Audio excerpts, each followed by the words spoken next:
নমস্কার, হরে কৃষ্ণ, রাধে রাধে।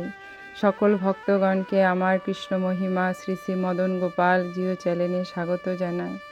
আমার গুরুদেব প্রভুপাদ স্বরূপ গোস্বামীর আতুল চরণে ভক্তিপূর্ণ প্রণাম, মাতা পিতার চরণে প্রণাম, সকল সাধু গুরু বৈষ্ণব ভক্তগণের চরণে প্রণাম জানিয়ে আজকের ভিডিওটি শুরু করছি। আজকে আমরা আস্বাদন করব মোক্ষদা একাদশী মাহাত্ম্য কথা। যুধিষ্ঠির বললেন, হে বিষ্ণু, আপনাকে আমি বন্দনা করি।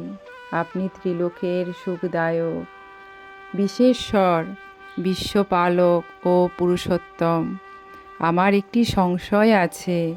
অগ্রহায়ণ মাসের শুক্লপক্ষের যে একাদশী, তার নাম কি, বিধি বা কি, কোন দেবতা এই একাদশীতে পূজিত হন, তা আমায় কৃপা করে বলুন।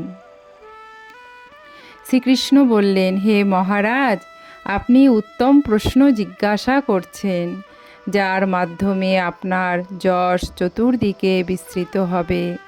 এখন এই একাদশীর কথা আমি বর্ণনা করছি, যা শোনা মাত্রই বাজপেয় যজ্ঞের ফল লাভ হয়। হরি বল। অগ্রহায়ণ মাসের শুক্লপক্ষের এই একাদশী মোক্ষদা নামে পরিচিত। সর্বপাপ নাশিনী ও ব্রত মধ্যে সর্বশ্রেষ্ঠা এই একাদশী দেবতা শ্রী দামোদর তুলসী মঞ্জুরি ধূপ দীপ ইত্যাদি উপচারে শাস্ত্রবিধি অনুসারে শ্রী দামোদরের পূজা করতে হবে। পূর্ব বর্ণিত বিধি অনুসারে দশমী ও একাদশী পালন করতে হবে। উপবাস দিনে নিত্য গীত স্তব আদি সহ রাত্রি জাগরণ করা কর্তব্য। হে মহারাজ, প্রসঙ্গক্রমে একটি অলৌকিক কাহিনী আমি বলছি। মনোযোগ দিয়ে ইতিহাস শ্রবণ মাত্রই সর্বপাপ ক্ষয় হয়। যে পিতৃপুরুষরা নিজ নিজ পাপে অধোজনি প্রাপ্ত হয়েছে, এই ব্রত পালনে পুণ্যফল বিন্দুমাত্র তাদেরকে দান করলে তারাও মুক্তি লাভের যোগ্য হন।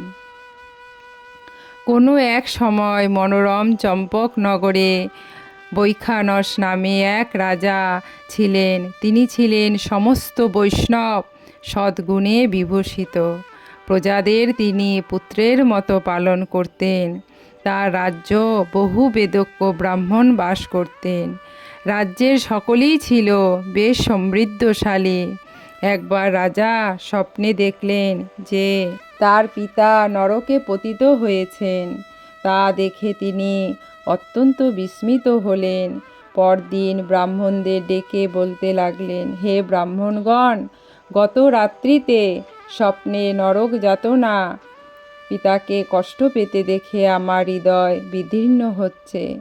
তিনি আমাকে লক্ষ্য করে বলতে লাগলেন, হে পুত্র, তুমি আমাকে নরক সমুদ্র থেকে উদ্ধার করো। তার সেই অবস্থা দেখে আমার অন্তরে সুখ নেই।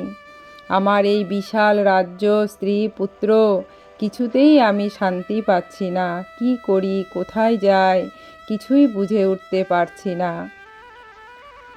আমার পূর্বপুরুষেরা মুক্তি লাভ করতে পারেন এমন কোন পূর্ণব্রত তপস্যা ও যোগের কথা আমাকে উপদেশ করুন, আমি তা অনুষ্ঠান করব। আমার মতো পুত্র বর্তমান থাকা সত্ত্বেও যদি পিতামাতা পূর্বপুরুষেরা যদি নরক যন্ত্রণা ভোগ করতে থাকেন, তবে সে পুত্রেরই বা কী প্রয়োজন? ব্রাহ্মণগণ বললেন, হে মহারাজ, আপনার রাজ্যের কাছেই মহর্ষি পর্বত মুনির আশ্রম রয়েছে। তিনি ত্রিকালজ্ঞ, তার কাছে আপনার মুক্তির উপায় জানতে পারবেন। ব্রাহ্মণদের উপদেশ শ্রবণ করে মহাত্মা বৈখানস তাদের সঙ্গে নিয়ে সেই পর্বত মুনির আশ্রমে গমন করলেন।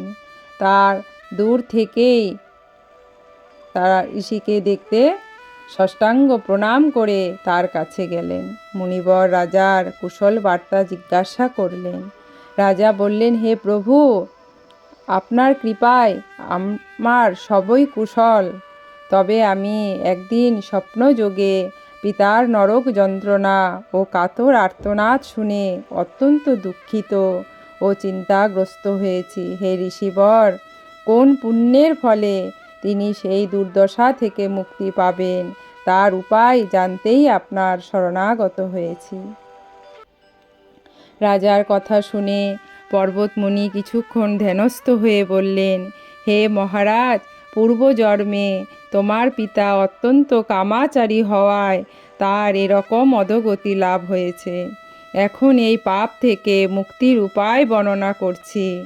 অগ্রহায়ণ মাসের শুক্লপক্ষের মোক্ষদা একাদশী পালন করে সেই পুণ্যফল পিতাকে প্রদান করো। সেই পুণ্য প্রভাবে তোমার পিতার মুক্তি লাভ হবে।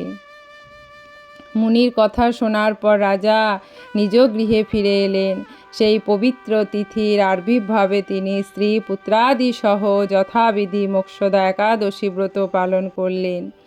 ব্রতের পুণ্যফল পিতার উদ্দেশ্যে প্রদান করলেন। ওই পুণ্যফল দানের সঙ্গে সঙ্গে আকাশ থেকে পুষ্পবৃষ্টি হতে লাগলো। হে পুত্র, তোমার মঙ্গল হোক, এই বলতে বলতে বৈখানস রাজার পিতা নরক থেকে মুক্ত হয়ে স্বর্গে গমন করলেন।